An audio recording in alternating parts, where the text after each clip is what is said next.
Hello. आज के इस एक्सप्लेनर में हम एक बहुत ही दिलचस्प और बड़े बदलाव को डिकोड करने वाले हैं।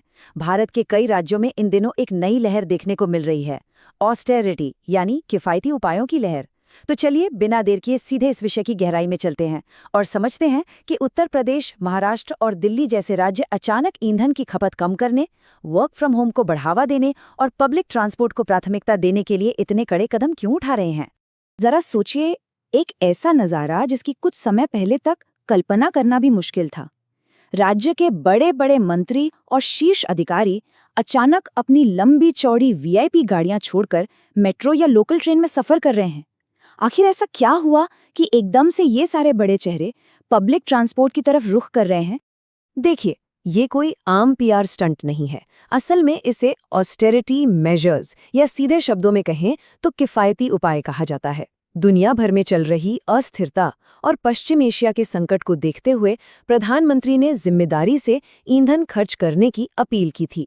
बस उसी के बाद से ये कदम उठाए जा रहे हैं। इसका सीधा सा मतलब है फालतू सरकारी खर्च रोकना और हर हाल में ईंधन बचाना। और ये कोई छोटी बात नहीं है। इसका असर एकदम टॉप लेवल से लेकर रोजमर्रा के सरकारी कामकाज तक हो रहा है। सेक्शन 1, घटते काफिले और उड़ानें। अब इस नंबर को देखिए, 50%। उत्तर प्रदेश और बिहार जैसे राज्यों में तुरंत प्रभाव से एक बड़ा ही हैरान करने वाला आदेश पास हुआ है। आदेश ये है कि मुख्यमंत्री, मंत्रियों और जितने भी बड़े अधिकारी हैं, उनके काफिले की गाड़ियां सीधे आधी कर दी जाएंगी। बिल्कुल 50% की कटौती। जाहिर है, ये खर्च और ईंधन बचाने की दिशा में एक बहुत ही सख्त और बड़ा कदम है। और मजे की बात यह है कि ये सिर्फ एक या दो राज्यों की कहानी नहीं है। शीर्ष नेतृत्व खुद आगे आकर मिसाल पेश कर रहा है। गृह मंत्री अमित शाह ने अपने काफिले की गाड़ियां आधी कर दी हैं। वहीं प्रधानमंत्री मोदी ने भी सुरक्षा प्रोटोकॉल को ध्यान में रखते हुए अपना काफिला काफी छोटा कर लिया है। और तो और बिना कोई नई खरीद किए इलेक्ट्रिक वाहनों यानी ईवी को काफिले में शामिल करने का निर्देश दिया है। उधर राजस्थान के मुख्यमंत्री का काफिला अब सिर्फ 5 कारों तक सिमट गया है और मध्य प्रदेश के मुख्यमंत्री भी अपने सुरक्षा वाहनों को कम से कम कर रहे हैं। ब्यूरोक्रेसी के पुराने तौर तरीके भी अब पूरी तरह से बदल रहे हैं। पहले सरकारी खर्चे पर विदेश यात्राएं कितनी आम बात हुआ करती थी, है ना? लेकिन अब दिल्ली और महाराष्ट्र में एकदम कड़ा नियम आ गया है। अगले पूरे 1 साल के लिए सभी आधिकारिक विदेशी दौरों पर पूरी तरह से रोक लगा दी गई है। महाराष्ट्र ने तो यहां तक साफ कर दिया है कि मुख्यमंत्री कार्यालय की परमिशन के बिना सरकारी विमानों का इस्तेमाल बिल्कुल नहीं होगा। सेक्शन 2, एक साथ मेट्रो की सवारी। इसी कड़ी में दिल्ली में एक बड़ा ही दिलचस्प नियम बनाया गया है। दिल्ली के मुख्यमंत्री ने घोषणा की है कि भाई अब से हर सोमवार मेट्रो डे होगा। इसका सीधा सा मतलब ये है कि हफ्ते की शुरुआत में हर मंत्री और हर सीनियर अफसर को दफ्तर आने जाने के लिए अनिवार्य रूप से मेट्रो का ही इस्तेमाल करना होगा। ये कोई सुझाव नहीं है, बल्कि एक पक्का नियम है।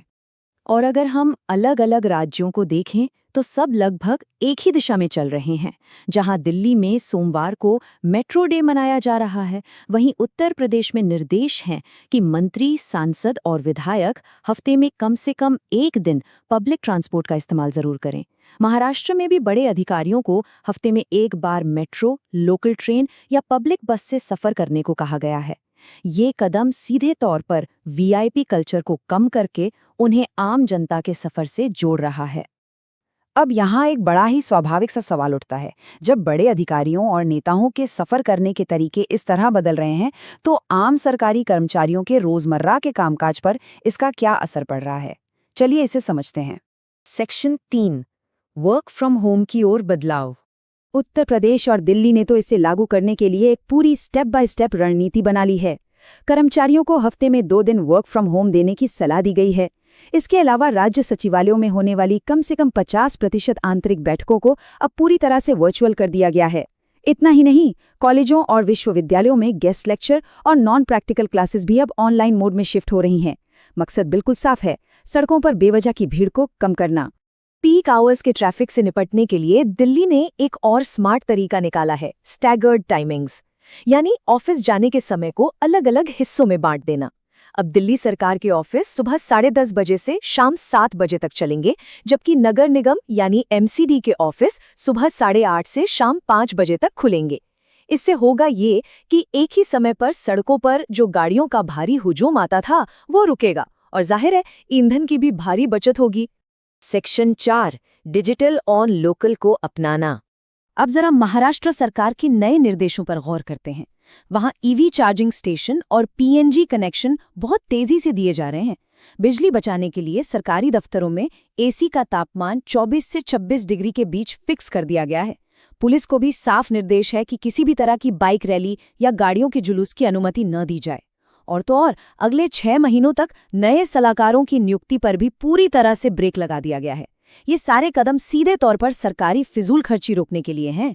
इसी तरह उत्तर प्रदेश एक बिल्कुल ही अलग और दिलचस्प दिशा में काम कर रहा है। विदेश यात्राओं पर पैसा खर्च करने के बजाय वहां विजिट माई स्टेट अभियान शुरू किया गया है। इसके तहत इको टूरिज्म, ग्रामीण पर्यटन और वन डिस्ट्रिक्ट वन कुजीन जैसी पहलों पर काफी जोर दिया जा रहा है।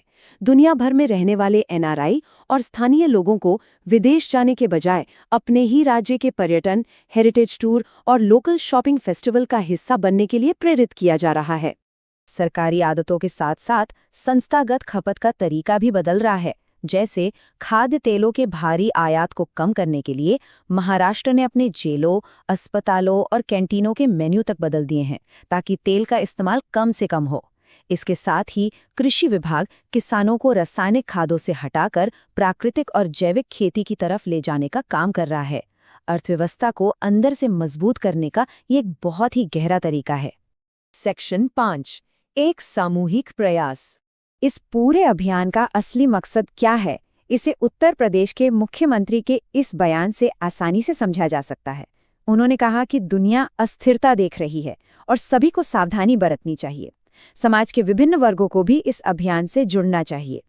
फिर चाहे पीएम सूर्य घर योजना के जरिए छतों पर सोलर पैनल लगाना हो, कारपूलिंग करना हो या बिजली बचाना हो, ये सब अब एक ऐसा राष्ट्रीय कर्तव्य बन गया है जिसमें स्कूल के बच्चों से लेकर प्राइवेट कंपनियों तक हर किसी की भागीदारी मांगी जा रही है।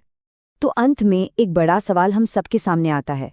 जब राज्य के सबसे बड़े नेता अपने वीआईपी काफिले छोड़कर मेट्रो में सफर कर रहे हैं और सरकारें अपने रोजमर्रा के खर्चों में इतनी बारीकी से कटौती कर रही हैं, तो क्या इससे पूरे समाज की सोचने का तरीका बदलेगा?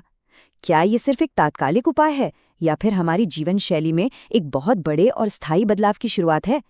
इसी विचार के साथ आज के इस एक्सप्लेनर को यहीं खत्म करते हैं। जुड़ने के लिए बहुत बहुत धन्यवाद।